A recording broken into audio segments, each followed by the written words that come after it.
ઉભી જાવ તો મેં રુદલપુર ગામના ખેડૂત છે. આ અત્યારે જો અહીં 15 વીઘાનો પાક ઉભેલો હતો એ સંપૂર્ણ સાવ નષ્ટ થઈ ચૂક્યો છે.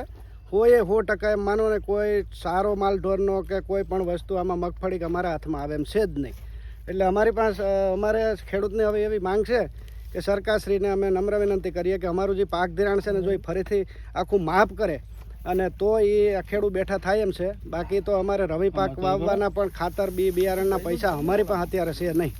તો હવે આના માટે શું કરવું એ સરકારને ખરેખર યોગ્ય નિર્ણય લઈ અને ખેડૂતને ફરીથી બેઠો કરવો જોઈએ. ખબર કેમ પડશે?